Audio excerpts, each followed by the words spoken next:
Hi everyone, I'm Kun, basically an English teacher. I was born in December 1990, which means I just officially turned 35.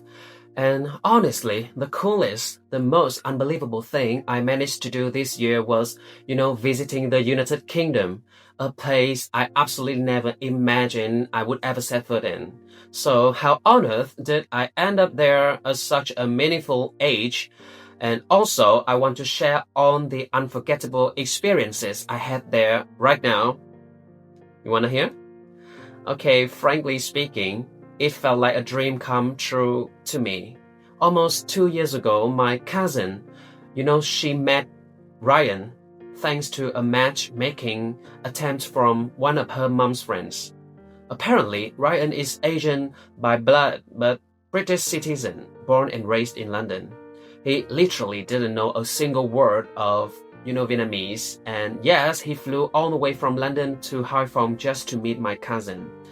My cousin only spoke, a bit of English, so she asked me to help interpret basically on their conversation.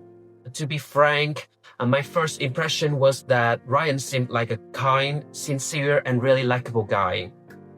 At first, my cousin was hesitant. Well, understandably. But after Ryan flew back and forth from London to Haiphong 3 times just to get to know her and her family, eventually there was a happy ending. A wedding in Vietnam.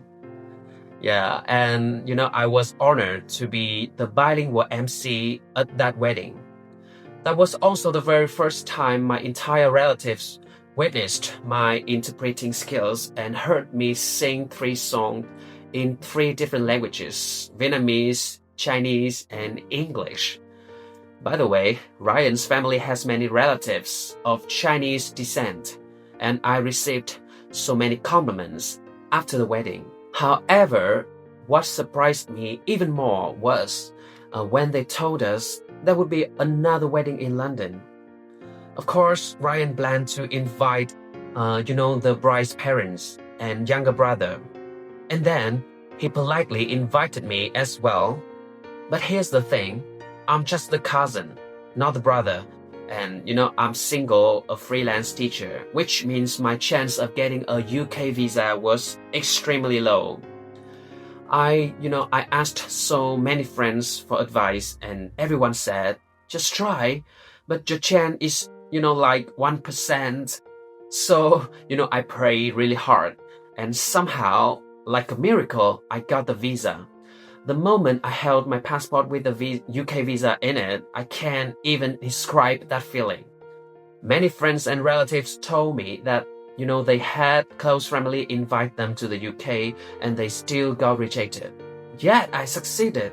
I had traveled to a few Asian countries like Myanmar, Thailand, and Singapore before, but I never thought I would ever go to Europe. It's like, another universe to me. I will never forget the first day I landed at London Gatwick Airport. Ryan's parents greeted us with flowers. The temperature was, 13 degrees Celsius and there was a light drizzle. A few days later, the weather became sunny and beautiful again. The wedding in London went wonderfully and I got to meet so many relatives and friends of Ryan. British, American, Vietnamese, Chinese, you name it. Well, for almost a month, Ryan's family took us to, 3 cities and 1 town in UK. It honestly felt like a real family.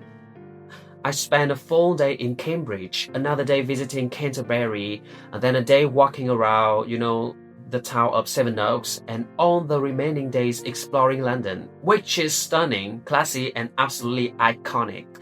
I posted a lot of videos about the places I visited on TikTok and YouTube. You can search for Quân Quiet if you want to watch them and learn more English with me.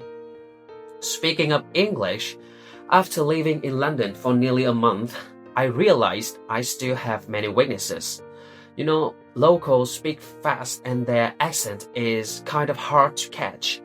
Every day I took the bus, went on trains, explored markets, supermarkets, malls, clinics, restaurants, and I kept listening to people's conversations.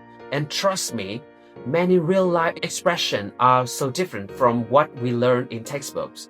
For example, in the UK, people don't say you're welcome or never mind like in the US. They always say no worries. Whether you say thank you or sorry, the response is still no worries. I even learned the difference between, heath and meadow, between wind turbine and windmill, and so on. Things I used to use totally wrong, and I'm pretty sure many Vietnamese people do too.